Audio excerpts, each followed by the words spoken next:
Hi, this is Trish Bartel. I'm the chair of LOCAC, and this is the May meeting of LOCAC. And I'm going to go ahead and start and do roll call. Andrea Luker has an excused absence. Danielle is present. Hi. Oh, sorry. We're going to unmute you. So sorry. That's okay. Here. There you go. Thank you so much for being here tonight. Gary? Here. Present. Larry Bender? No. Okay. Deborah Howe? Present. Jim Stanfield? Here. Molly Brown? Here. And Trish Bartel, I'm here. Okay, we have enough for a quorum tonight. 6. Chairperson announcements. Forgot to change that. We had elections on May 4th. Deborah Howe, Danielle McNabb. Okay, Danielle, do it for me. McNamara. I know this one. And Andrea Luker were re-elected to LOCAC. And we still have openings in District 1, 2, and 3. And we still don't have Larry because we wanted to do a final thank you for Larry.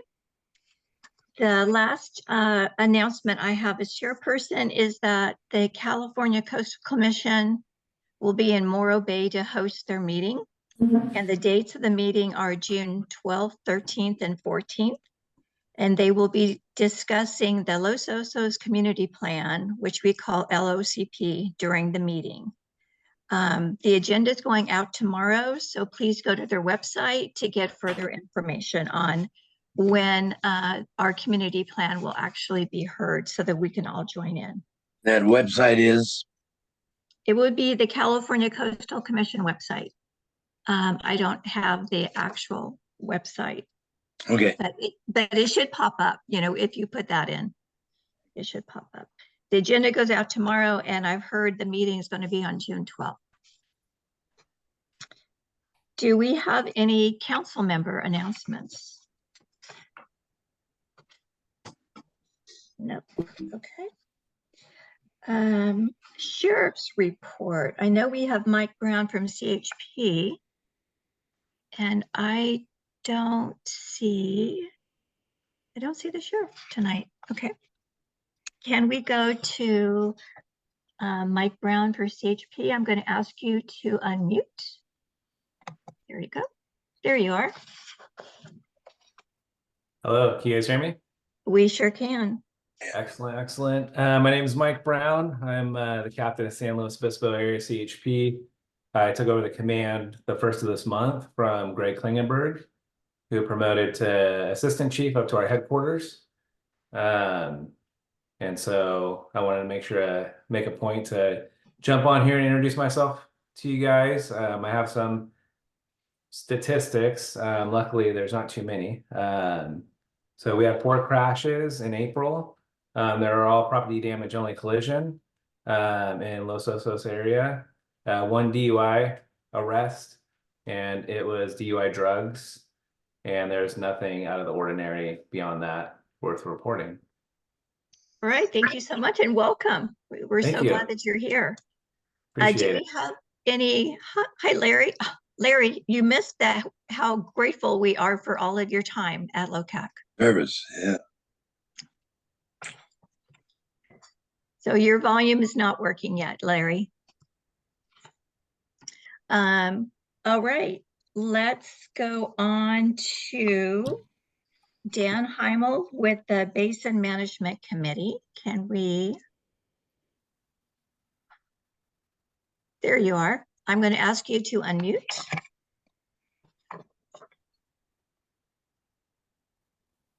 Thanks, Trish.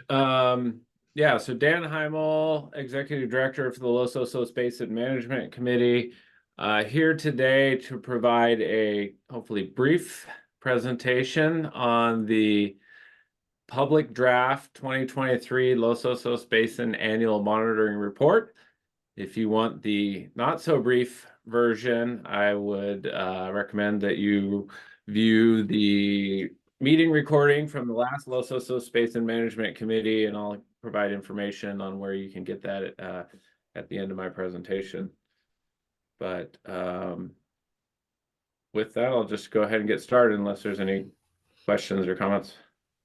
Oh, that'd be great. Thank you. Do you need to share the screen? I do. Okay. There you go. It should be open for you. Okay. And you see that? Yes, thank Yep. you. Okay. So I just wanted to start off just a little bit of background for everybody in case you're not familiar with the Basin Management Committee, or as I'll probably refer to as the BMC. The Los Osos Basin Management Committee was formed as part of the 2015 stipulated judgment or adjudication for the Los Osos Basin. The adjudication included 4 parties: the Los Osos Community Services District, Golden State Water Company, and S&T Mutual Water Company, the 3 municipal water purveyors here in Los Osos, and we have a map showing their service areas on the right. And then the 4th party was the County of San Luis Obispo as the land use authority, with authority over the community of Los Osos. The Basin Management Committee is tasked with overseeing the implementation of the Los Osos Basin Plan. That was the plan that was developed back in 2015 to bring the basin back into sustainability. And one of the key activities of the BMC is the performance of an annual groundwater monitoring program, and then preparation of an annual monitoring report that provides an updated status of groundwater conditions within the basin. And so that is really going to be the focus of my presentation tonight, is an overview of the 2023 Los Osos Basin Annual Monitoring Report. Before we get started, it's helpful to have at least a conceptual understanding of how the basin works. This is a cross section of the Los Osos Basin, with the sand spit over here on your right and Los Osos Creek over here on the left.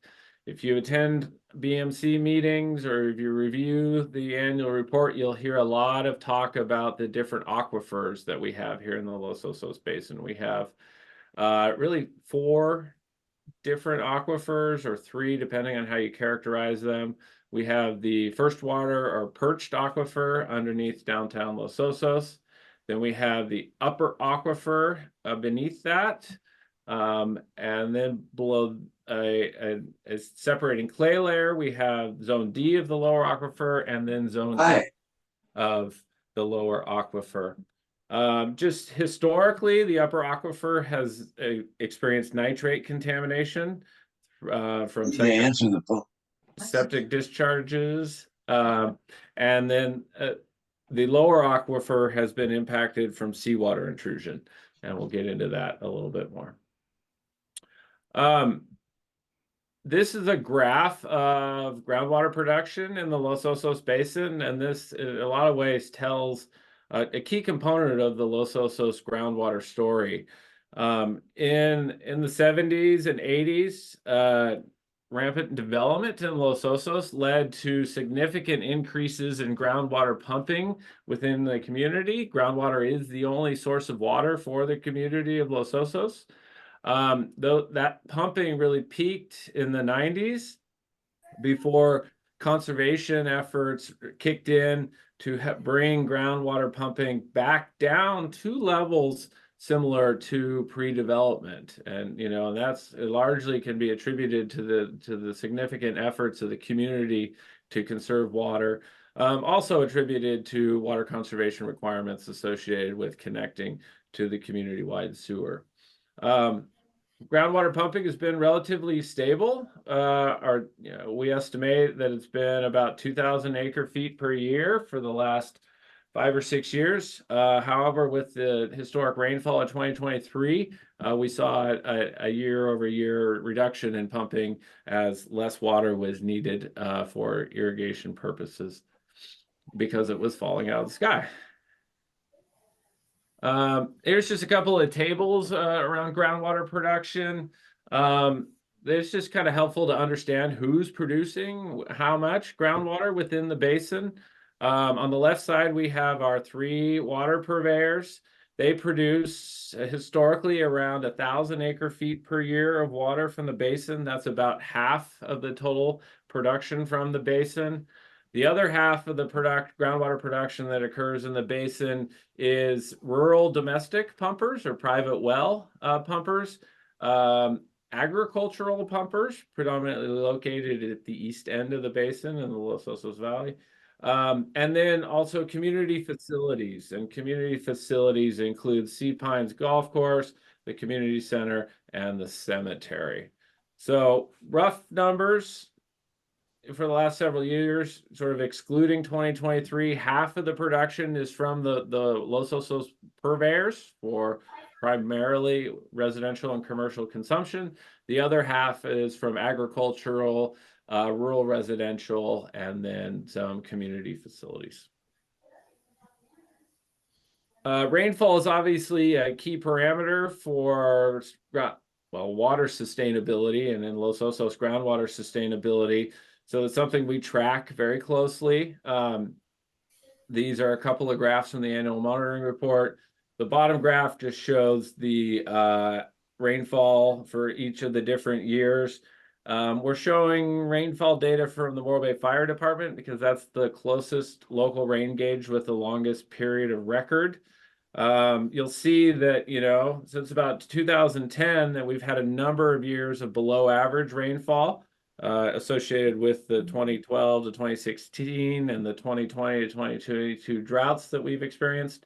But thankfully, 2023 was an above average rainfall year. And so we're seeing some of the benefits of that in this year's annual monitoring report. The upper graph just shows the cumulative departure from mean rainfall. It's really a graph that shows that during drought periods, the departure declines, and then during wet periods, like we saw the El Nino years of the 90s, the departure increases. And so, as described, we've been in a declining drought period, but I did see a significant increase in 2023 in the amount of rainfall we received. And 2024 looks to be in an average to slightly above average year as well. Rainfall has a big impact on how much rain falls on the ground and then percolates into the groundwater basin and recharges the basin, or what we call aerial recharge. That's the primary component of recharge for the Los Osos Basin. The other primary significant component of recharge for the basin is flow in Los Osos Creek. And so I've got 3 graphs here showing you the water level, which can be correlated to an amount of flow occurring in Los Osos Creek from 2022 through half of 2024. You can see here that 2022 was a very dry year, and the creek really barely flowed, only for a period of a month or so. However, in 2023, with historic rainfall, the creek, once it started going, it flowed from January through September, providing a continual source of recharge through the basin for a significant portion of the year. And 2024, while the rain fall got off to a late start, and not really initiating until late January, but caught up. And so we're seeing good rain. We're seeing good runoff or flow in Los Osos Creek continuing through today, which you can briefly see if you look closely to your left or right as you cross Los Osos Creek on Los Osos Valley Road. Another key component of the water supply strategy for Los Osos is the use of recycled water from the Los Osos Water Recycling Facility, located out off Los Osos Valley Road by the cemetery. all the wastewater from the community sewer collection system is conveyed to that facility, treated, and then returned back either for disposal at the Broderson leach fields and Bay Ridge leach fields, or for a little bit for recycled water use, for urban uses, recycled water use for irrigation at Sea Pines Golf Course. A small amount of that water is delivered for agricultural reuse. And so what we're showing is the amounts of recycled water delivered or disposed of in 2023 in this column. What we're showing the column to the left was the planned amounts from the basin plan in 2015. I think the most significant thing to point out is that we're seeing quite a bit less wastewater and or recycled water than we envisioned. And this is largely attributed to the conservation efforts of the community. We reduced our overall water demand, which has been of significant benefit, but that also does reduce the amount of wastewater we generate and the recycled water that can be generated from that. One of the key components of the annual monitoring report and how the Basin Management Committee monitors the health of the basin is through the tracking of 4 different metrics. We have a basin yield metric, a water level metric, a chloride metric, and a nitrate metric. And I'll go into those in more detail. Just sort of the big picture story was we saw an improvement in those metrics in 2023. In 3 of the 4 categories, we did see a slight deterioration in the chloride metric, and I'll explain that a little bit further in a subsequent slide. The sustainable yield metric. So the sustainable yield metric is basically it's the ratio between the amount of groundwater that's pumped and the sustainable yield, or the estimate of the amount of groundwater we can pump from the basin on an annual basis sustainably. And the current sustainable yield for the Los Osos Basin is 2,380 acre feet. And as I mentioned earlier, in 2023, we estimated that we pumped around 1,650 acre feet from the basin. So the good news is that pumping was below the sustainable yield. However, when the Los Osos Basin Plan was adopted, because of uncertainty and a desire to improve conditions in the groundwater basin, the Basin Management Committee adopted a target for groundwater production that is 80% of the sustainable yield. And that's this lighter green line here. So as you can see here in 2022, when production was around 2,000 acre feet per year, as it has been in subsequent years, we were slightly above our target for groundwater production, below the sustainable yield, but above the target of 80% of the sustainable yield. However, in 2023, with that reduced production associated with the increased rainfall, we were below the production target, which is the first time that has happened under the currently adopted sustainable yield. This is a graph of the water level and chloride metrics. These metrics are an aggregation or a combination of water levels from a series of representative key wells in the basin, or chloride concentrations from a series of representative key wells within the basin. And this record goes back to the 70s and 80s. So as described earlier, development occurred in the 70s and 80s, groundwater production increased. Subsequently, groundwater levels started to drop. As groundwater levels started to drop, and these are lower aquifer groundwater levels, just for clarification, we started to see seawater intrusion intruding into the basin, into the lower aquifer, and an increase in chloride concentrations in the basin, and represented by the chloride metric here. However, as conservation kicked in the 2000s and ramped up in the later 2010s and 2020s, we saw groundwater levels start to recover, and we've seen recovery over really the last 20 years or so. One of the interesting things, we were seeing recovery even during historic drought conditions in 2020 to 2022. And then a real big jump here in 2023 associated with the historic rainfall. These dashed lines here represent the targets that we have well, sorry, the solid lines represent the targets that we have for these metrics. These dashed lines represent how and it was anticipated in 2015 that these metrics would recover through implementation of the basin plan. So we're really tracking how are these metrics, we're really looking at how are these metrics tracking relative to the predicted values. And so, water levels are coming up as predicted.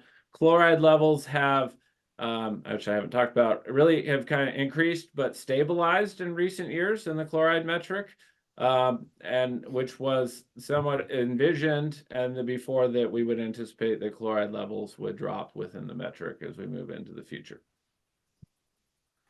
The nitrate metric is a metric where we monitor nitrate concentrations in the upper aquifer. As I mentioned earlier, the upper aquifer has experienced significant nitrate contamination associated with septic discharges.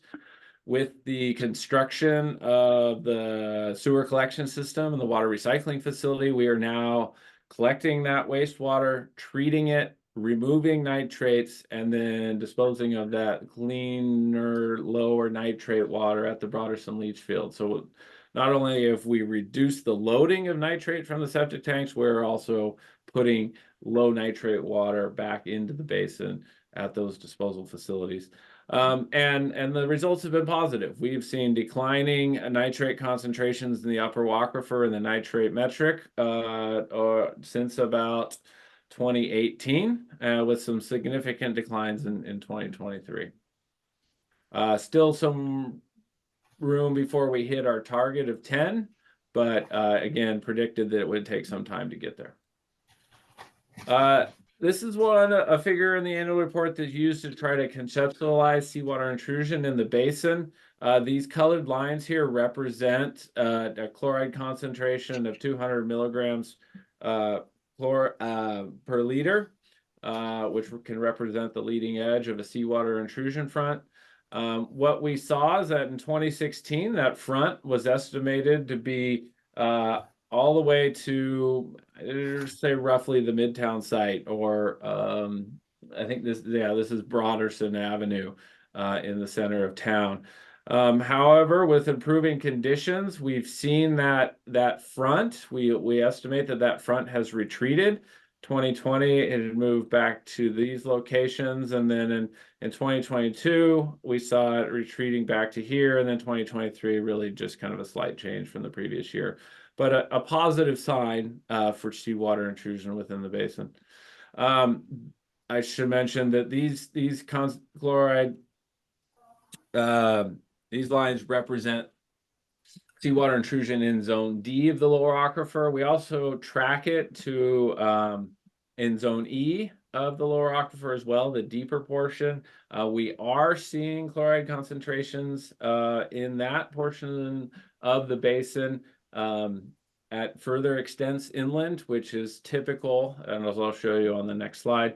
But we are also seeing a slight continued increase in chloride concentrations at our LA11 well up here, and that's something that the Basin Management Committee is watching closely. We got some early positive results from the 2024 sampling, and so we'll be able to share those with the Basin Management Committee here in a month or so. This is just another cross section of the basin showing seawater intrusion. And really what it's trying to illustrate here is that seawater intrusion it's not just a straight line throughout the basin, it's more of a wedge. Seawater has a higher density and so tends to intrude further at lower elevations or deeper portions of the basin. So you can see in zone E here, we've got further intrusion than we have here in zone D, which we tried to illustrate on the previous slide. I just want to highlight a couple of key initiatives that the Basin Management Committee completed or was working on in 2023.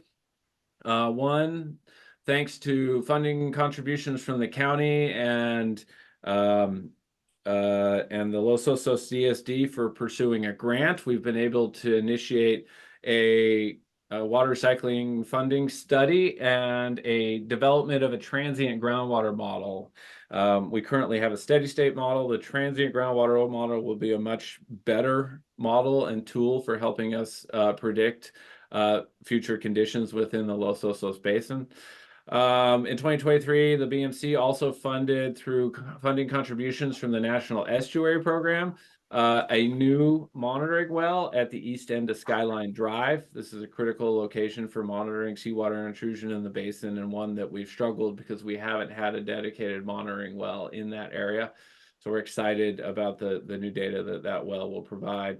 In 2023, the BMC also funded and completed development of a stream gauge rating curve for Los Osos Creek. This is the project that we had been trying to complete for a number of years, but didn't get enough flow in the creek, as we showed on those hydrographs during those drought years, to be able to complete this project. But thankfully, 2023 was a wet year, and we were able to collect the necessary data. The BMC completed a well database in 2023. Some of the BMC parties completed some other initiatives as well with the county and its evaluation of water conservation measures or water offset study. The county is working on a number of physical improvements for the water recycling facility and the recycled water distribution system. The Los Osos CSD drilled and completed pipelines for construction of a new well, or what we call a Program C well. If you read the basin plan, you'll see lots of reference to programs. The programs typically are projects that the BMC parties are implementing to improve basin conditions or sustainability of the basin.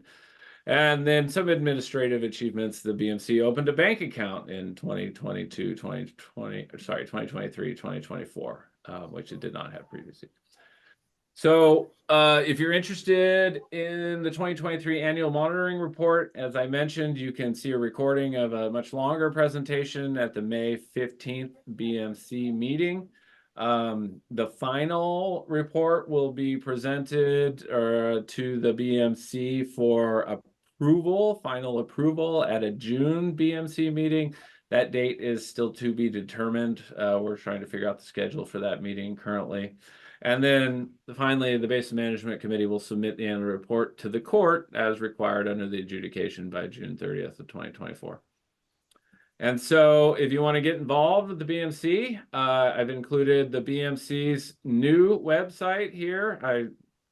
We are working on a transition from the county-hosted old BMC website to a new BMC dedicated website at losososbmc.org. And/or you can participate in our meetings. They are typically the third Wednesday of the month at 1:30 p.m. at the Los Osos Communities Services District Boardroom located on 9th Street here in Los Osos, California.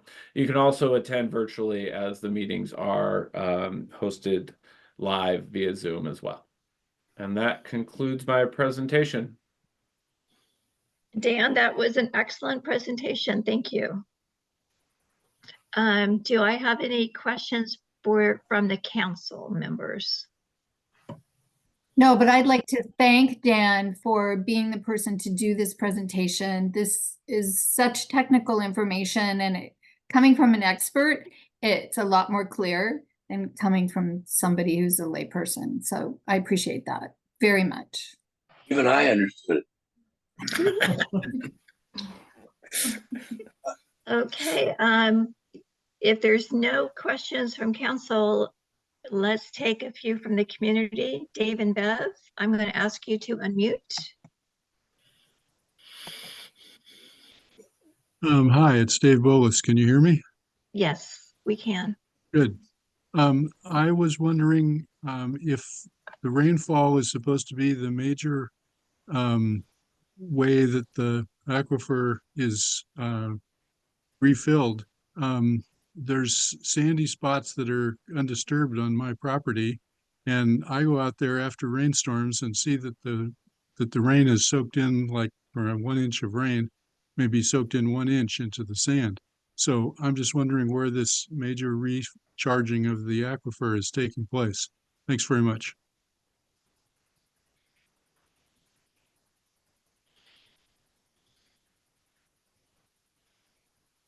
Do we do question and answer? Sorry. Yeah, go ahead. Go Yes, ahead. please. Yeah, so that is one of the challenging things here in Los Osos is I kind of briefly went through it. There are a number of what we call confining layers or clay layers that separate portions of the upper aquifer from the lower aquifer. We even have a whole area under the sort of core of Los Osos called the perched aquifer that sits atop a clay layer, and so a lot of that water doesn't make it down into the other portions of the aquifer. However, there are good other portions of the basin that have more direct connectivity to the upper and the lower portions of the aquifer, typically on the eastern end of the basin. And so that is where, we do get a good amount of our recharge occurring, is in those areas.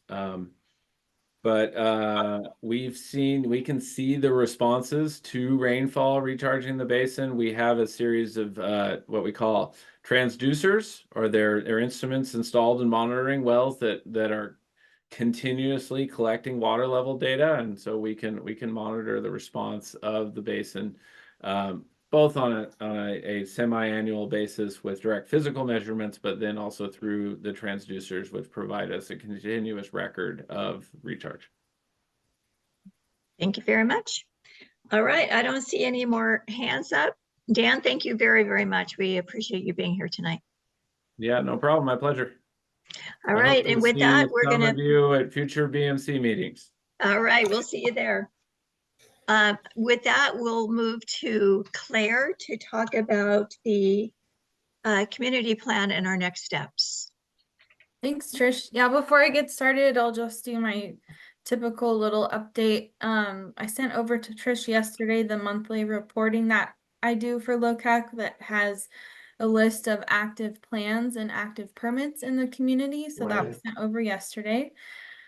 And then before getting started with the presentation today, I don't see John Lent. I don't see him here, but he wrote for the Slow Tribune just a really great, clear article that was released or published yesterday, I think. That I just really appreciated. Everything that was in there was very sound and really laid out what's going on in Los Osos right now really well. So if you hadn't read that, I would encourage you to read it. I wish John was here so we could give him a round of applause.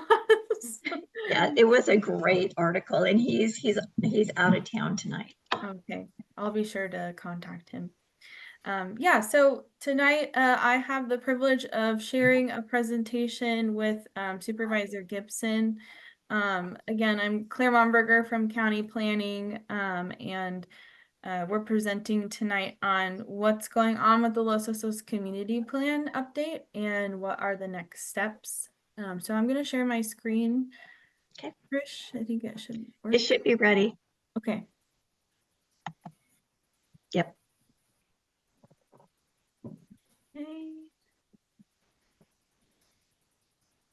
Okay. Okay. Great.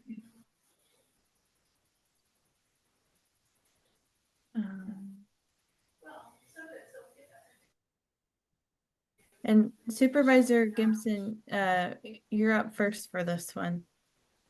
Oh, let me unmute. There you are. All right. I've asked you. Perfect. Thank you. Thank you, Madam Chair. Pleasure to be with you this evening. Let me start. I'm sure we'll may get into some conversation later on, but let me mention, in his inimitable, efficient fashion, Blake has dropped a link into the chat that will get you to the agenda for the Coastal Commission. Coastal's website is coastal.ca.gov. And according to the agenda published, the hearings of this is going to be on the 13th, Thursday, the 13th of June. And a little hard to tell exactly when it comes up. We are expecting the staff report to be published tomorrow. So let me, we could go ahead and advance the slides. My goal here is just to give you some background to how far we've come. This slide starts in the mid 2000s or 2004, depending on how you want to do it. But you'll see there a reference to the Estero area plan. That's a geographic area that runs from Los Osos all the way up to Cayucas and a little bit north and into the rural areas that comprise the coastal zone. And there was a consideration and actually a start at amending the Estero area plan that started almost 18. It was 1989, the year that I moved into the county. It moved forward slowly, and we submitted the Estero area plan to the Coastal Commission, as it says there, in '04, but Los Osos was removed from the consideration of the area plan because of, as it indicates, the ESHA environmentally sensitive habitat areas, the sewer issue, and the water supply. The obviously wastewater treatment and water supply intimately intertwined. The rest of the Estero area plan was finally approved in, I think it was 2008 or 2009, and went ahead to govern the other parts of the area. But it was only as we knew that we were going to get going on the sewer project that in 2012, the Board of Supervisors directed planning to start an update of the Los Osos community plan itself. Construction of the sewer started slightly after that. I would imagine that was probably 2014. Was completed, as it indicates, in 2016. And in 2015, as Dan Heimel indicated, the Basin Management Committee was up and running under the court adjudication of the water basin. And so as all of that came together, planning finally took through the Planning Commission and brought to the Board of Supervisors an updated Los Osos community plan in 2020. And in that plan, there was a series of there was an approach to allowing growth to start, and the recommendation of planning was to set tentatively a 1.3% growth rate. We'll come back to that in just a second. If we could go to the next slide, Claire. Just to to go into the overarching, and I may turn it right back over to Claire, and I know Corey Hahn is here as well. But the key to understand is that the Los Osos community plan is being brought forth to direct development in the community of Los Osos with a looking out over the next 20 years. It really is the development plan for Los Osos. And development is not just houses, it's not just commercial buildings, but it speaks to things like circulation and other things that would make that are part of a complete community that is Los Osos. It's useful to know that running in parallel are the regulatory authorities of other entities. The Regional Water Quality Control Board, we call the Regional Board, established the well-known prohibition zone. That's the area that's sewered right now, and continues to have authority over the water quality in the basin. And what was once called the Los Osos Wastewater Project, now the Recycled Water Facility, has got conditions on when and how new development of vacant land can connect to the sewer, which is in fact a necessary requirement for producing development within the sewer service area. And I think Claire will talk a little bit more about that. I bring all this up just to indicate that we're working in a complex web of regulation. And I think, Claire, this was the last slide I was going to talk on. May have been the first one you were going to talk on, but I don't remember exactly. But Claire will walk through what is happening with the Los Osos community plan, what steps it faces in order to be finally established as how Los Osos is going to be is going to look forward into its future. I think we probably should have added one more bullet here, which is the work of the Los Osos Basin Management Committee. And he may, if Dan is still here, let me thank him for, first of all, for being here. Yeah, I see Dan there. But also for his typically outstanding presentation of the complexities of managing the groundwater resources for Los Osos. So as we get a little bit into this, you'll see that the issues that we have to work on involve the coastal resources that are of interest to the Coastal Commission. The nature of the water supply, the protection of the environment are, of course, on the top of their list. So again, I'm excited that we're on the threshold of this step. It has been a very long time coming. I think as you look through the analysis that Coastal has indicated they will publish tomorrow, you'll see that we have taken on one of the most complex permitting and development issues that there is in a community that has so many special aspects to it. And we have a plan going forward that I'm told we're going to get a solid recommendation for it to be certified by the commission. A few steps to happen after that. Claire will go into that. And so Claire, I'll turn that over to you. Thank you. To just start, I just threw in the chat some like common abbreviations that you might see on the slides or we might use during discussion. That's just for reference so everyone is aware of what we're talking about all the time. So thanks Supervisor Gibson for just getting us to this point of where things are at today. To reiterate, the Los Osos Community Plan document that was approved by the County Board of Supervisors back in 2020 is that official plan for land use and circulation in Los Osos that helps the county come into compliance with the local coastal program, which is where the Coastal Commission gets involved. We're really complying with what's called the Coastal Act, California. Our community plan will determine how the community will grow and develop over the next 20 years.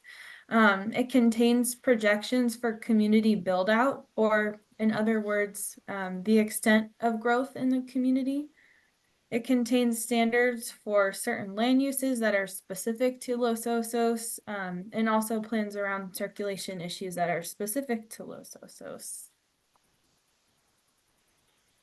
And just real quick, I grabbed this map from the submitted community plan document to show what its policies apply to, and it's that black boundary there, which pretty much lines up with the Los Osos urban area.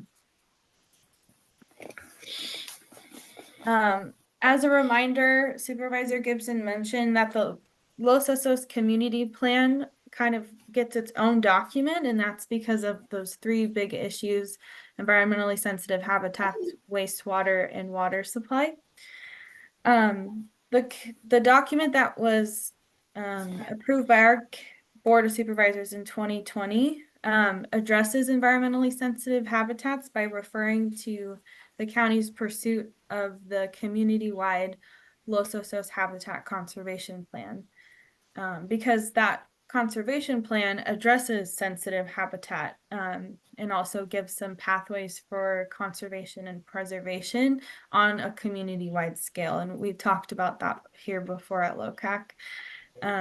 And then also an incidental take permit had to be issued. And so these two things in that first bullet, the conservation plan and the incidental take permit, were approved and issued to the county by the U.S. Fish and Wildlife Service. So that's a federal document and a federal permit.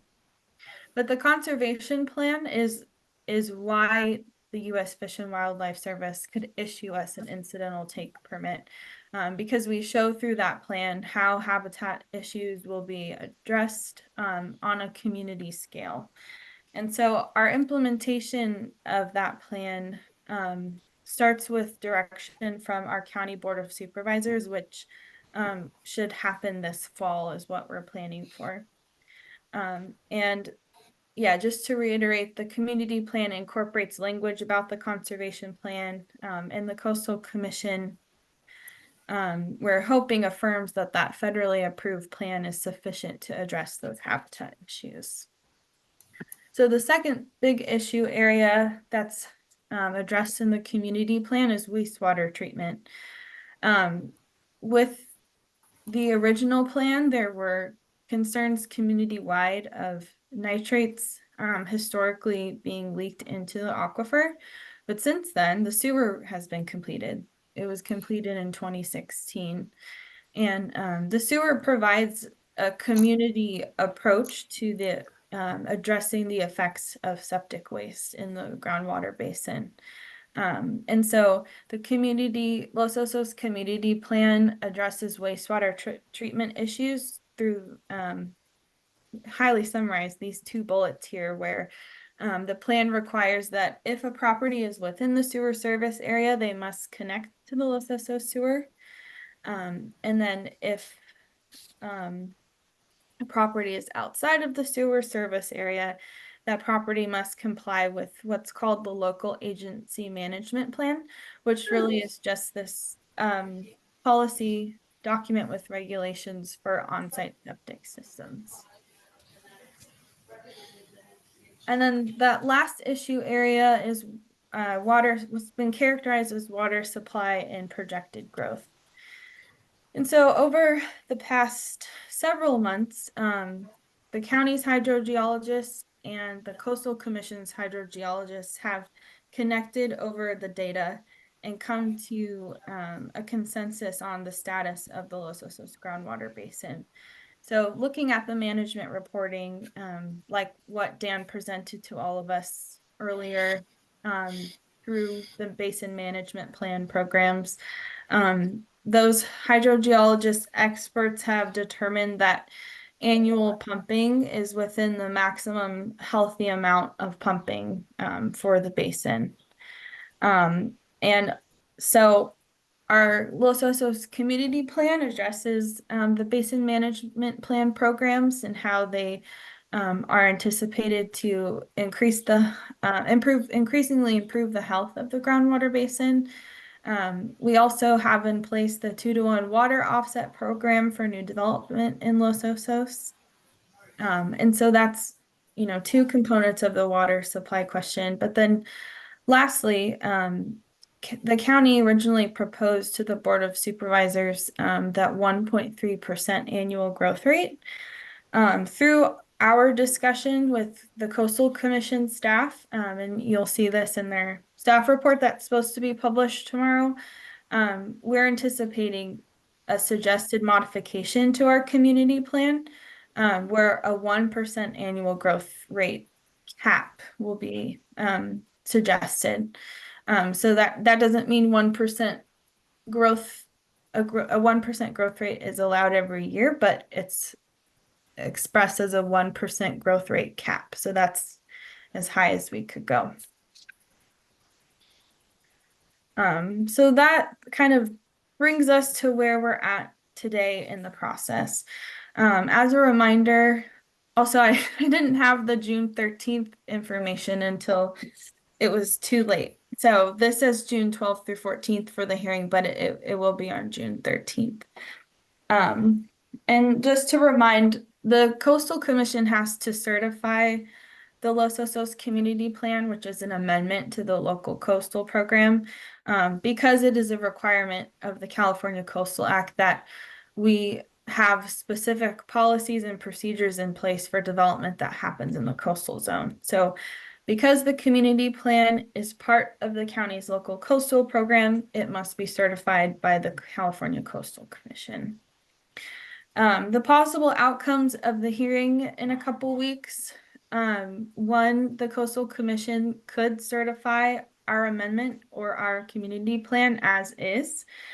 The other possible option that, through our conversations with Coastal Commission staff, we're anticipating is going to happen is that they could certify the community plan, but with suggested modifications. Of course, they could also deny the plan as is, but we're not anticipating that to happen, thankfully. And so after the hearing on June 13th, like I said, we're assuming that we're going to get suggested modifications at that hearing. This is the next course. This is the course of events that would have to happen after that. So in the fall of this year, planning staff would take the document with the suggested modifications back to the County Board of Supervisors, and they would take action on that.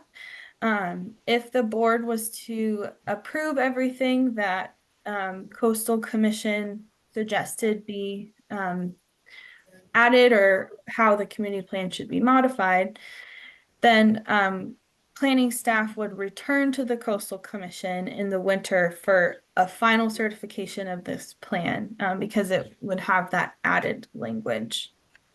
On the off chance that the Coastal Commission certifies the plan next month, we would skip that September, October step and go straight to the December, January step. So that is all that I had. Now, we'd be happy to take questions.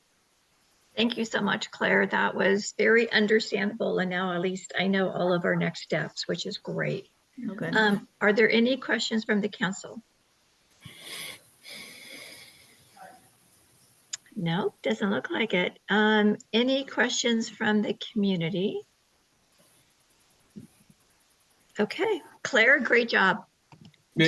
Supervisor Gibson, great job. And Thank you.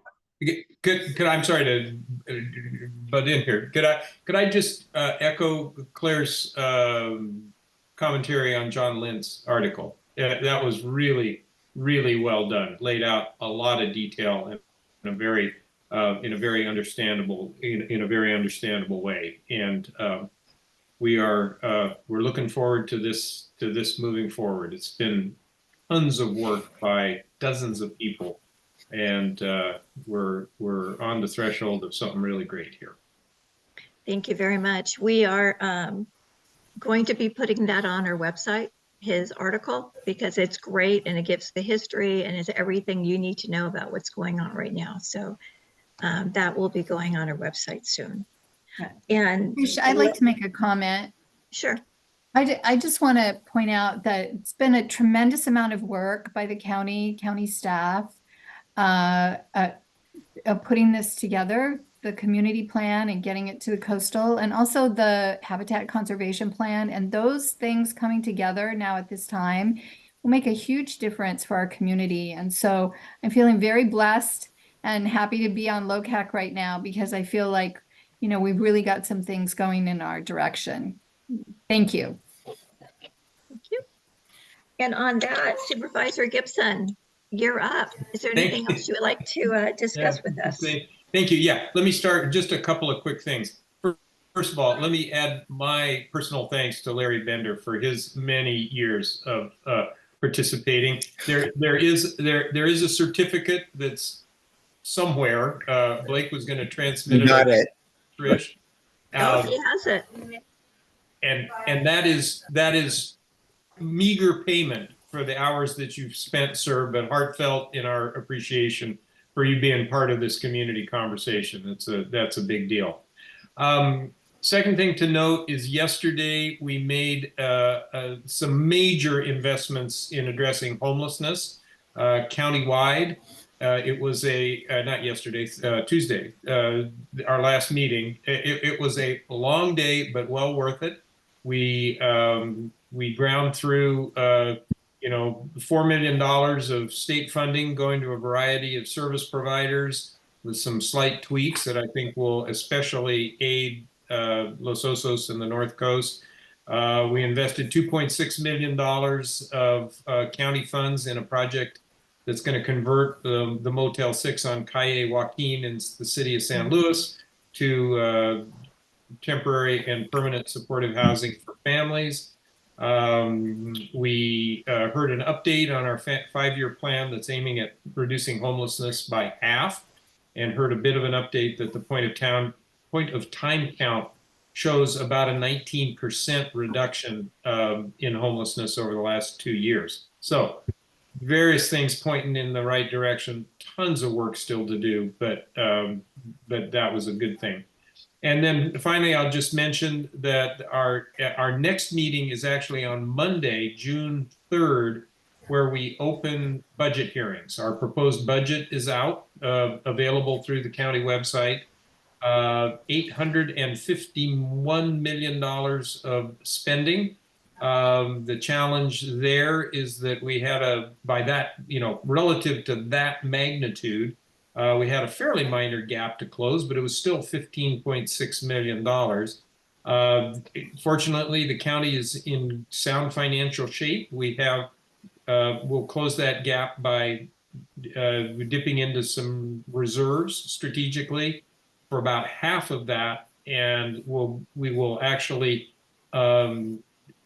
withhold funding from certain positions that are vacant within the county organization to close the other half of the gap. We have to pass a balanced budget by the end of June, as our fiscal year starts on July 1. And again, a huge amount of work over the last 9 months, actually, to really get this budget tuned up. It'll be one of the first. Well, our new county administrative officer was on the dais yesterday, and this will be one of his first big projects. But I'm confident we can get going through it.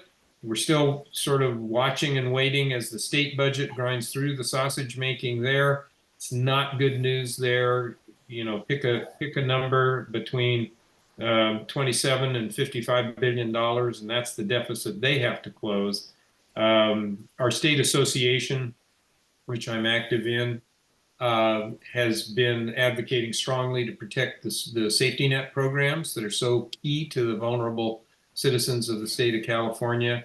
If we're successful there, it just means that somewhere else some cuts are going to have to be taken. So we'll see. But that's where we are. That's what we're doing, and I'd be happy to take any questions. Are there any questions from council? Okay, any questions from the community? All right, Supervisor Gibson, thank you so much for Thanks. the updates. You bet. Appreciate Good that. to see you. Take care. Thank you. Let's move on to CSD report. That will be Chuck. And Chuck, I'll ask you to unmute yourself. There you go. Okay. Good evening. It's my pleasure to be with you tonight. We also are on a July 1st fiscal year, same as the county. So at our June board meeting, we will be finalizing action on our budget for next year. Some of the highlights, we do have an election coming up. 2 director seats will be available. If you're interested, want more information, talk to Ron Munns at the CSD office, and he'll be sure to talk you into running for office. And we're going to be updating the cost for fire protection services provided through CAL FIRE in the county. We expect costs to increase based on the union negotiations going on and the updating of our reserve policies regarding the purchase of fire vehicles. And we're also furthering work on our emergency services strategic plan, which will include everything from updates to the fire station to possibly updating the staffing levels at the fire station. We're also purchasing new water billing software, updating the district's water master plan, and implementing a fairly aggressive capital improvement plan, new water meters, that kind of thing coming. Some things we've put off, even though we've been spending money. It's been on large ticket items like wells and things, and some of the other items have been, well, we've been waiting for those, and now it's time. We're also adding to our solid waste reserves for the first time since taking over the franchise agreement in April of 2022. And a side issue to that, the district is teamed up with other agencies in the county to update the methodology on how solid waste rates are set. If you remember, we had quite a crazy rate increase this last time around.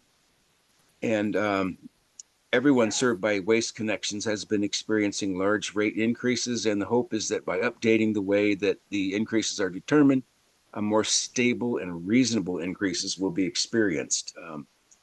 It's one thing to have rate increases, but to have them increase and then back off, and that was kind of crazy. Again, more continuing coordination with the county on the Los Osos water issues. The coastal hearing coming up will be critical, and I'm sure it will be exciting. I'm glad it's going to be here in Morro Bay. And with that, I'll take any questions. Any questions from council? Molly? So when you were talking about the solid waste issues, are you saying that the CSD is the contractor for that? Yes, we are now. As part of the bankruptcy, we had given that to the county for a few years to pay back loans, and now we are back in charge of that franchise. Okay, but is that like all trash collection for our town? Or is that Yes. something different? It is. Oh, okay. Yes. Okay, thank you.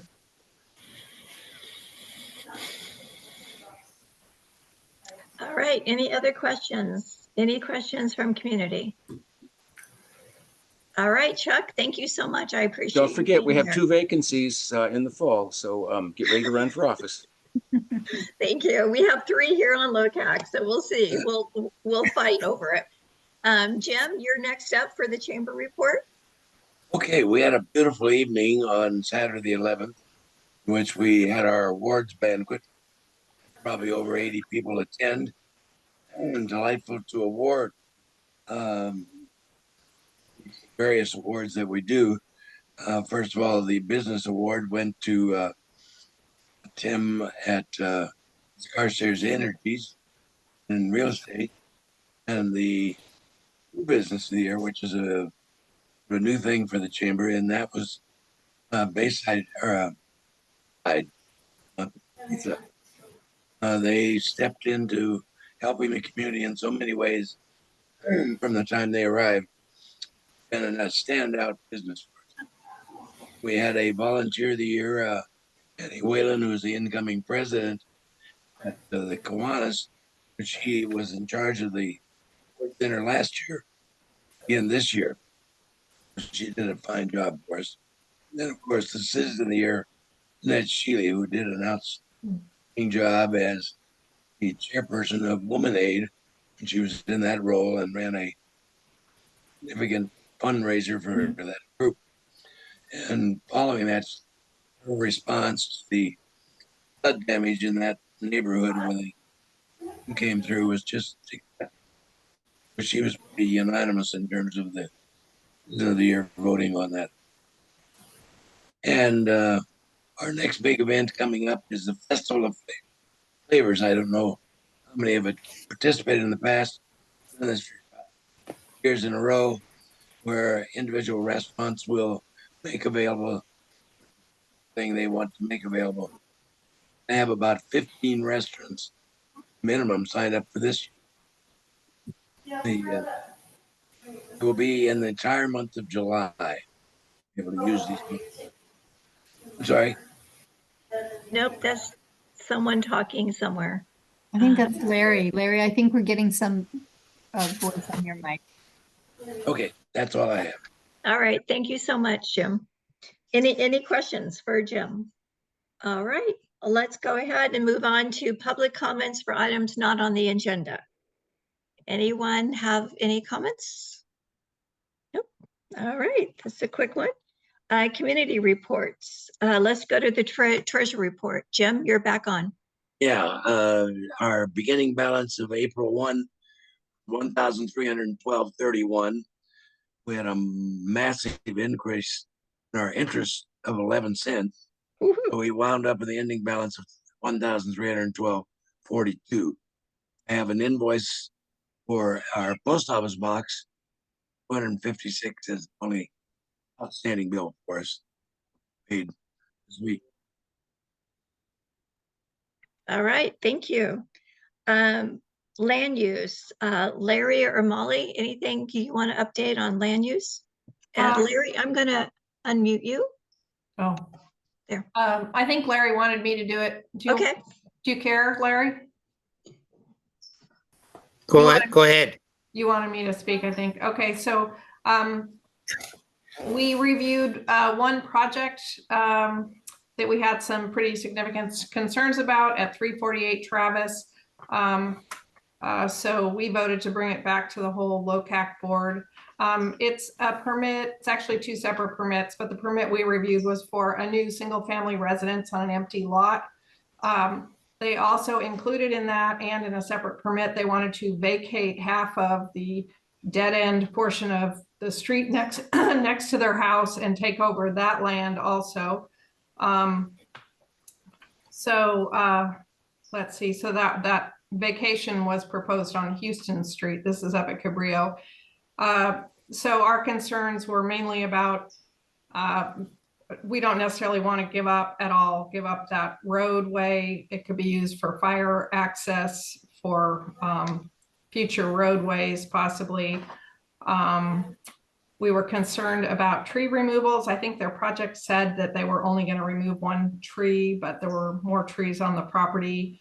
One person had a concern about water usage. And then there was a concern about a large unfinished space on the lower floor of the house with exterior door access that they said was going to be, I think their plans called it out as storage, but it looked like something that could be turned into an apartment for the future. So those were kind of our main concerns about that topic. Thank you, Molly. And we'll talk about that under a regular agenda item. Trees and landscape. Andrea is having bad cell service in Colorado, so she just fell off, and John Lind is on vacation. No outreach report. Deborah, water report. Well, I thank you. I think Dan took care of that. But I've asked Dan to take that responsibility off my shoulders. And as you can see, he does a much better job of the water report than I ever did. So I get to do the transportation report. Our meeting was on Tuesday. We had a very good meeting with Josh Roberts where we went over the progress of the Los Osos Valley Road corridor study. We focused on specific intersections and the Class 1 bike path that is proposed for Los Osos Valley Road between Palisades and Monarch Grove Elementary School. At this moment, the corridor study time for public comment period is over. The public work staff will now convene a technical meeting with the CSD, the RTA, which is of course the buses, the sheriff, the CHP, and the local schools. And the goal of that meeting will be to create a rough draft document. That document will then come back to LOCAC for further comment, where that could happen in a couple of months. And then the document will sort of lay out what the projects would be or what Los Osos Valley Road would look like and how it would be accomplished, how we would deal with issues. And then that would be the document going forward for our community into the future. That final plan will be presented to the Board of Supervisors for adoption. And I don't know exactly how long that will take, but that's basically the process. As you know, it's been mentioned, there's a Coastal Commission meeting coming up in Morro Bay. One of the things that will be on the agenda regarding transportation is the bike and pedestrian trail from Cayucas to Morro Bay. This is a really cool trail that will allow people to ride along the Dog Beach area, connecting Cayucas and Morro Bay. And just to be completely honest with you, I also have an ambition to have a similar type of project that would connect Morro Bay to Los Osos, so you would be able to get from Cayucas to Los Osos on a safe bike path. Stay tuned. I wanted to give you an update. There was talk about proposing a sales tax to support projects and maintenance of county roads. It has been decided to postpone putting a sales tax ballot measure on the 2024 election. This subject looks like it will be revisited, however, in 2026. And that's my report. All right. Any questions for Deborah? Nope. Any questions from the community? I Jim? just have to ask, why the postponement from 24 to 26? Well, that is a very good question, Jim. And the answer is that Paso Robles, Arroyo Grande, and Atascadero, each of those cities want to put their own sales tax on the ballot measure for 2024. And I think they didn't feel like there was room for everybody. And so they asked that they go first. And so it looks like that's what's going to happen. Yeah, so we suffer. Okay. Yep. All right. Any other questions for Deborah? All right. We do not have any consent items for tonight. So we'll move on to our regular agenda item. Could we get Rocky and Judy? I just saw you. I'm going to ask you to unmute. And if you could describe your project. Okay, you should be unmuted. Yeah, it's a single family house on the corner of Houston and Travis. I noticed that that's 3-bedroom, 2.5 bath. I noted that somebody made a comment earlier about turning something downstairs into an apartment. That'd be pretty difficult to do. There's no plumbing down there. So there's no plans to do that. It's just, we currently have a mini storage, and we'd rather store stuff at our house than, in a rental mini storage. As far as the road vacation, we're not taking the road away. There's currently no vehicular access to the property adjacent, which is the sewer plant's disposal fields, which means that there's never going to be any thoroughfare through there for vehicular traffic. Currently there's a barrier there. The road would be reduced from 36 feet to 18 feet. So there's still access for the fire vehicles and such. They can't currently, in its configuration, they can't turn a fire truck around. They have to deadhead turn, which they would in this case, and the pedestrian access to the adjacent property would be maintained, and we would be taking over the maintenance of that road off of the county's responsibilities. So that's basically it. And you two look familiar. Were you the two that built the house on Pacho? Yeah. And I thought you told LOCAC that was going to be your forever home. You changed your mind, huh? I didn't. I never said it was going to be my forever home. Yeah. That's what I. That's part of the Sea Pines property. There's no separate lot currently under that. It's part of the Sea Pines development. We wanted to make it part of the hotel, but the county denied us that opportunity because there's currently another Airbnb adjacent within 500 feet of the property line. So currently we're just renting the house out to my granddaughter. Okay. All right.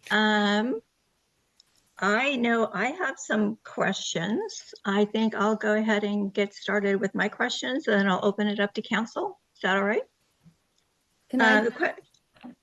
add something? Just to clarify the Pacho house, we at one time thought that we might live in it, but we were having trouble getting the building permit, and it was taking forever. And I'm a Morro Bay girl, so I found a lot in Morro Bay and we built on that.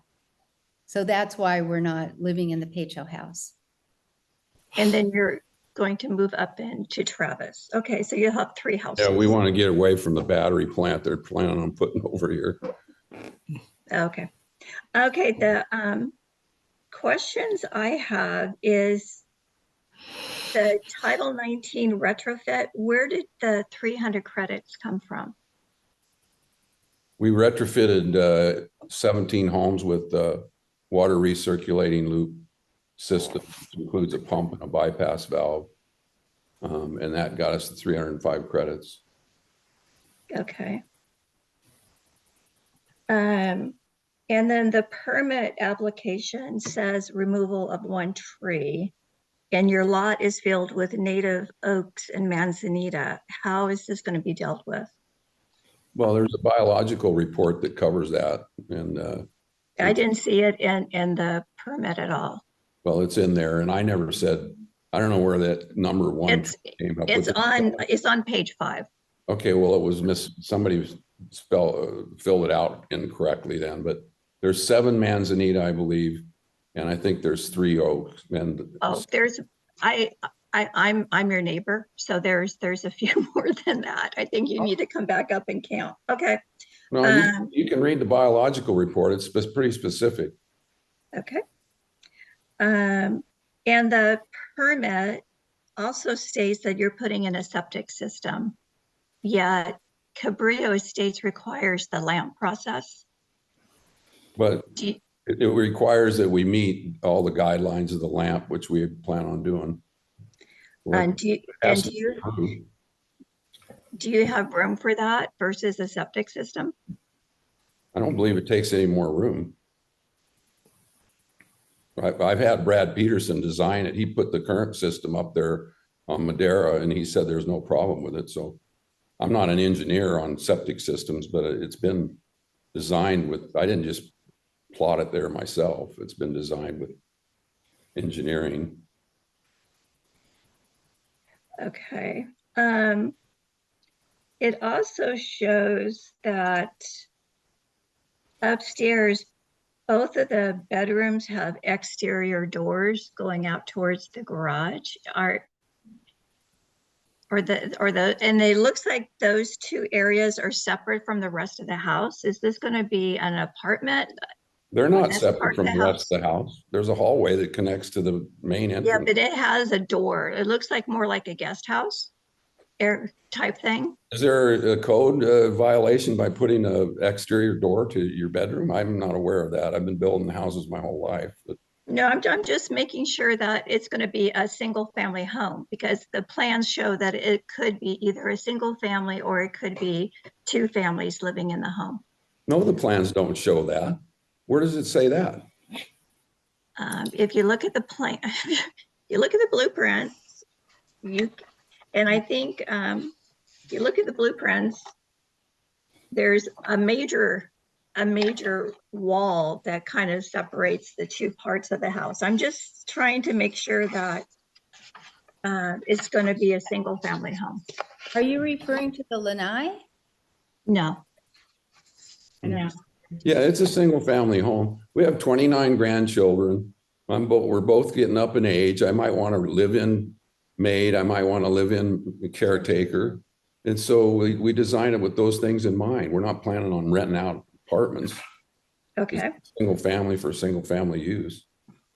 All right. I know that the Cabrillo Architectural Committee noted that the grading and drainage plan that's currently in the permit, the way that it is designed, it's going to flood your neighbors. So I think I'm going to highlight that for the county to take a look at.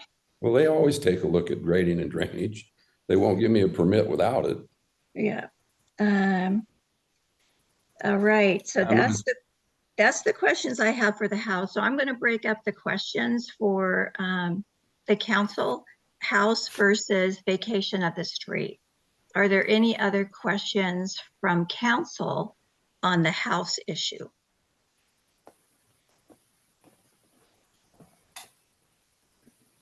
Trish, this is separate from the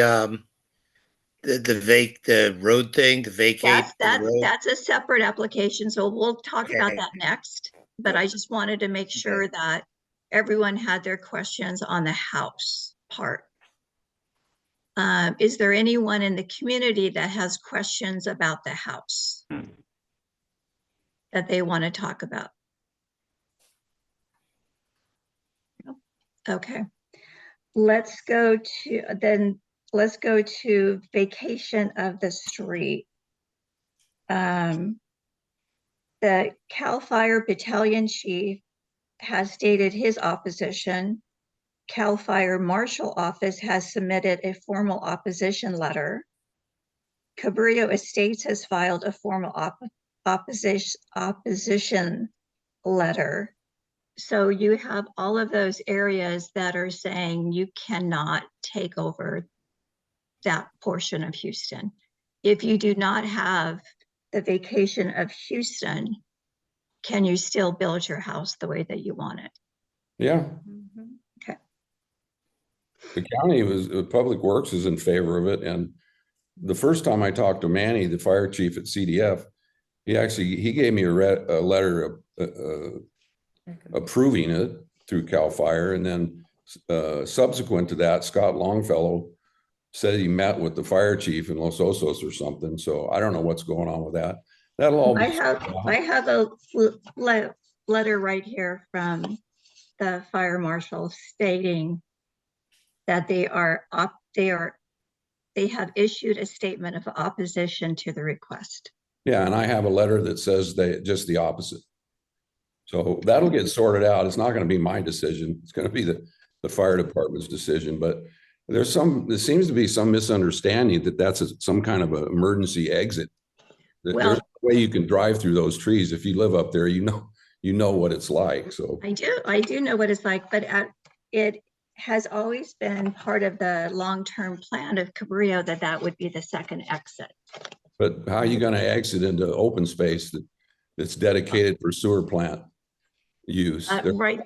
There's 400 wells on that property. You know what? I think we'll agree to disagree on that. And any question? Can I ask a question? Sure. Isn't there another, just above us, above Houston, isn't there another street that dead ends into the open space also? You mentioned that this Houston one is the only one. That covers the east side. Yeah, that covers the east side of Cabrillo. Well, that is the east side, the other one. So that could be one also. The Houston one is. I don't understand how you think the county is going to give that property up for some kind of residential subdivision. That's not happening. They can't. There's no way they're ever going to develop any thoroughfare through there. But again, it's the fire department's decision in the county. Yep, and they have said no. All right. Any other questions from council? Larry? Yeah. To other council members and stuff, I'm still opposed to giving up of public land or public right of way in Los Osos. We've had other people try this. I thought this one at first might be okay because but hearing about walkways and pathways and entranceways, it's there. It's so we shouldn't be. We're just getting our community plan set up, and we don't know really what the future of Los Osos is going to be like. And we've seen on Los Osos Valley Road before Monarch School, where the county gave up public right of way, and we have that real narrow section of Los Osos Valley Road. We have other areas in town where the Public Works has made a mistake by giving away public land. I hope that Claire is still here, and I wish that Bruce Gibson was still here. County Public Works loves to give away property, county property easements and right away. It's just more sweat off of their back. And I'm not saying anything with Judy and Rocky. I'm just saying for our community, that we shouldn't be giving away public land, not public land, public right of way. The county has access to these lands. It has easements to these lands, and they can build their house around it. They don't need this property to build their house. It would just be nice if they had an extra couple thousand square feet added to their property. It's just, and it's not. Have you looked at the road though? It's not being maintained, and Then the public access wouldn't be completely denied. It's still going to be there. You would still be able to drive into the hills in an emergency if you needed to, if everybody agreed that was okay. But it's still going to have that ability. So to say that it's going to have half the ability. it will be And a if you don't, smaller, but and it'll still be that ability. yeah, that's fine. In your driveway, it goes to your garage. I saw on the plan that, that, what is it, 16 feet road has access to your new driveway you're putting in for your garage, or you can design your place without it. And it's not up to me.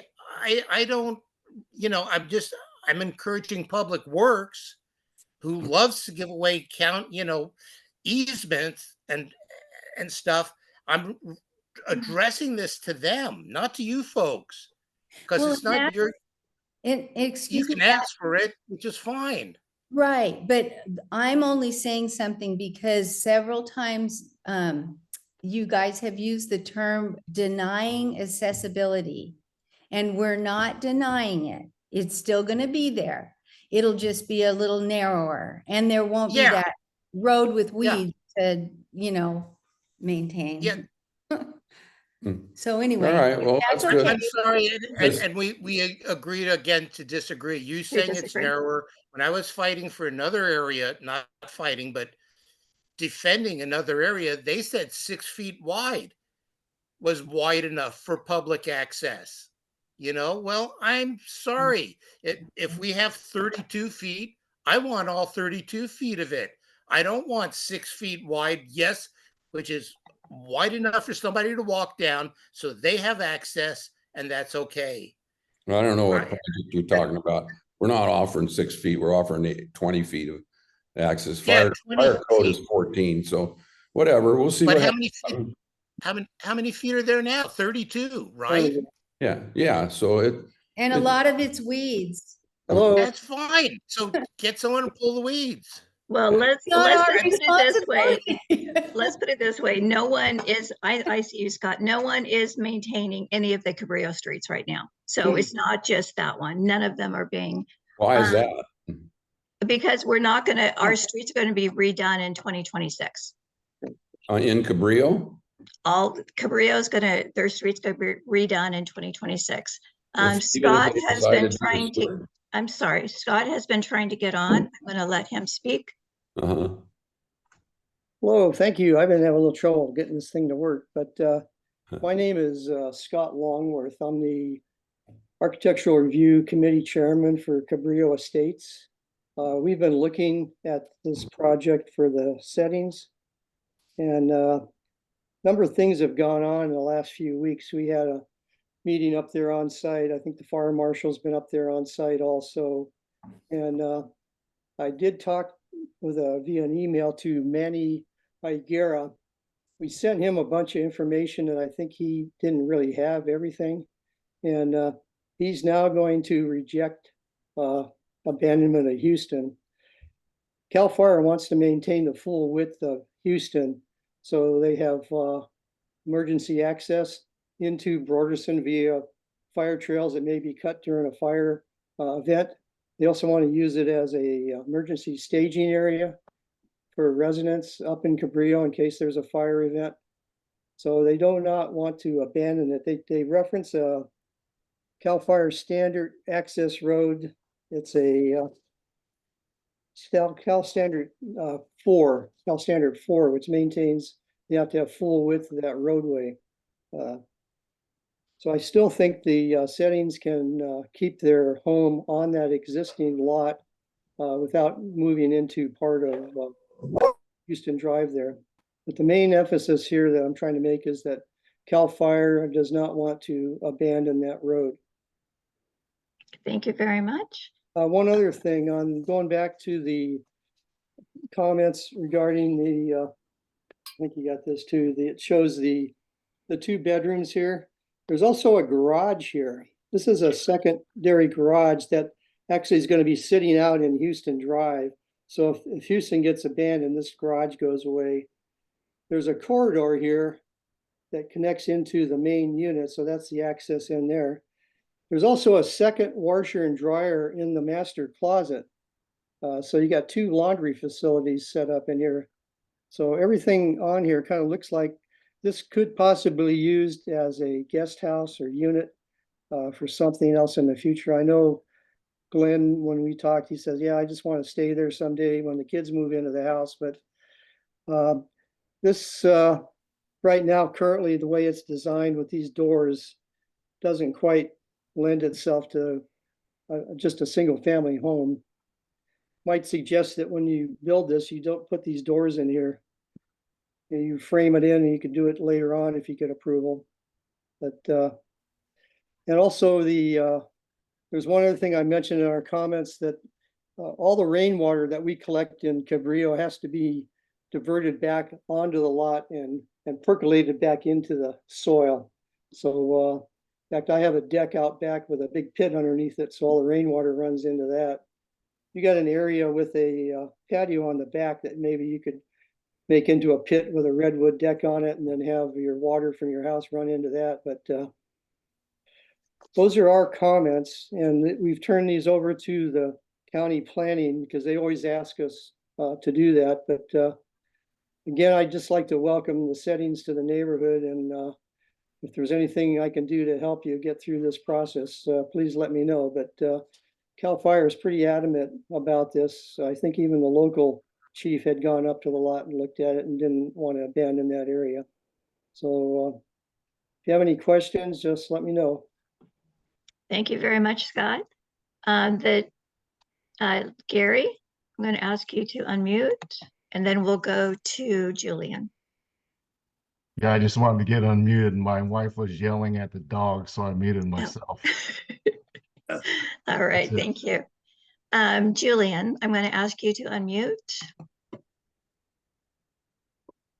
Okay, can you hear me now? I sure can. Yeah, I live very close to the intersection in question here, and I'm very concerned of losing the full width of Houston, because it would make for an ideal staging area for the fire department, so that their trucks can be off the road, so that if people evacuating in case of a major fire have access to the roads and can get out more safely. And right now, that's a pretty good size area, ideal for staging. It's right up against the brush area.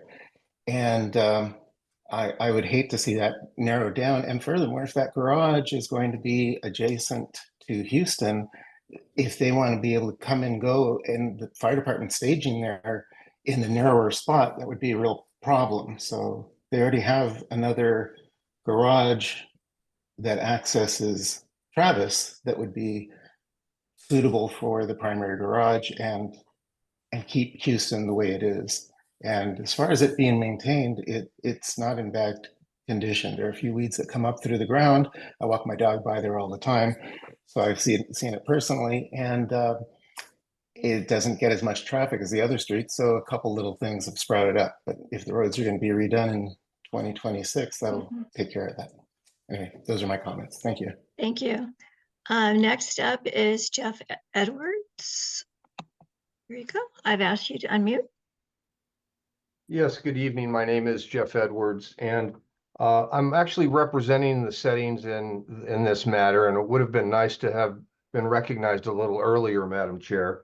However, my main comment is that I'd like to take exception to Mr. Longworth's remarks. There's been no meeting at the project site to make a determination about this road vacation. There's been no letters of rejection on the part of CAL FIRE. In fact, I'm in receipt of 2 letters from CAL FIRE, and neither of them make that claim. Moreover, the Architectural Review Committee has a specific charge in reviewing project applications and plans. And it appears to be that Mr. Longworth and his fellow ARC members have gone way, way beyond their designated review responsibility. So with that, this is a matter that is going through the County Public Works Department. They will be conferring with CAL FIRE through that process.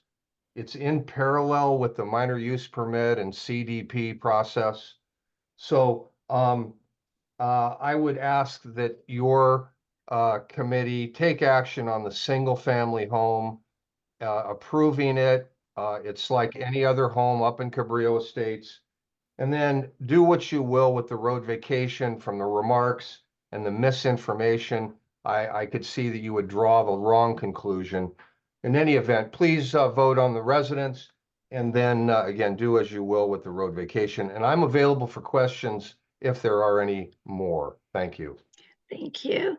And before you go, before you start, Deborah, I will just want to say that I have a letter from the fire marshal and on my desk.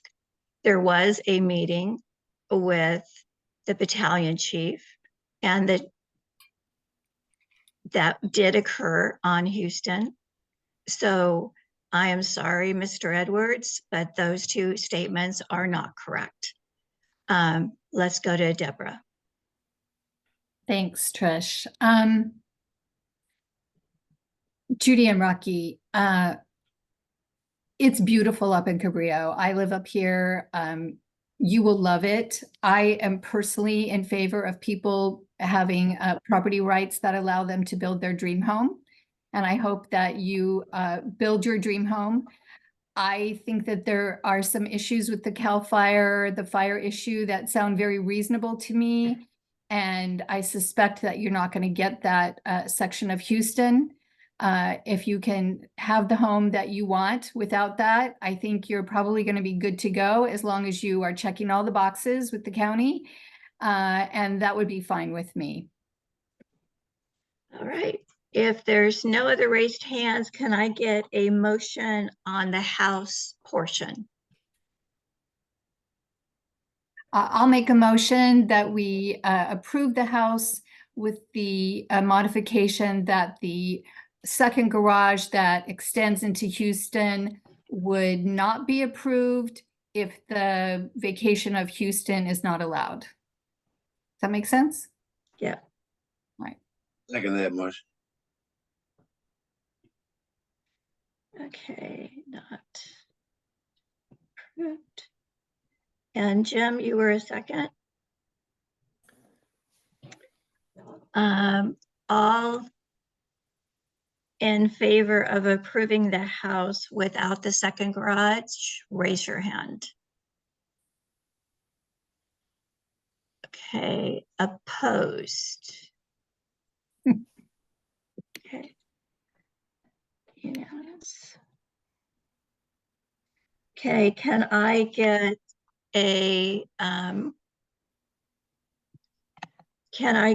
a motion for the vacation of a portion of Houston Drive?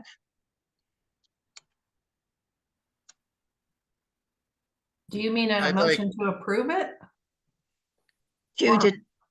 Just a motion to approve or the other. deny. Jim? I'm saying you want a motion one way or the other to approve or disapprove. Yeah, I want a motion to deny the vacation of Houston Drive. I'll make that motion. Okay. Motion to deny vacation of Houston Drive. Can I get a second? I'll second. Can I get a vote? Do I vote if I made the motion? Yes, you still vote. You're still in. Okay, any opposed? None opposed. Okay, all right, thank you very much. I will send this off to the planning department to Claire by tomorrow morning, and I will add our comments from tonight to that report.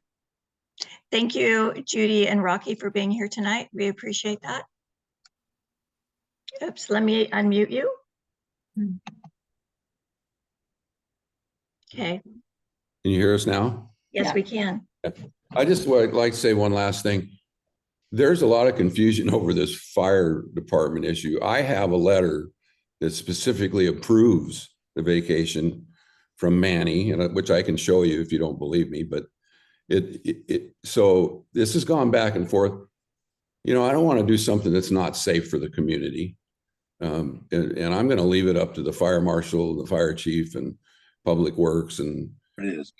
so it's whatever it is, what it is. We thought it might be a way to enhance the, you know, that road's not real attractive for one thing. It would be a benefit to us, but it'd also be an expense. We'd probably have to redo the road at a cost of close to $200,000 time we redo the curb and gutter and the spandrel and repave it and all that. So, you know, it's not the end of the world if we don't get it. We're going to abide by whatever makes the most sense and whatever gets approved. So.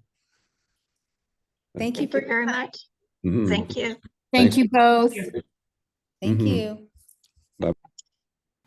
All right, let's move on to our business items. Elections were held on May 4th. Deborah received 7 votes, Danielle 2 votes, and Andrea Luker, she got reelected.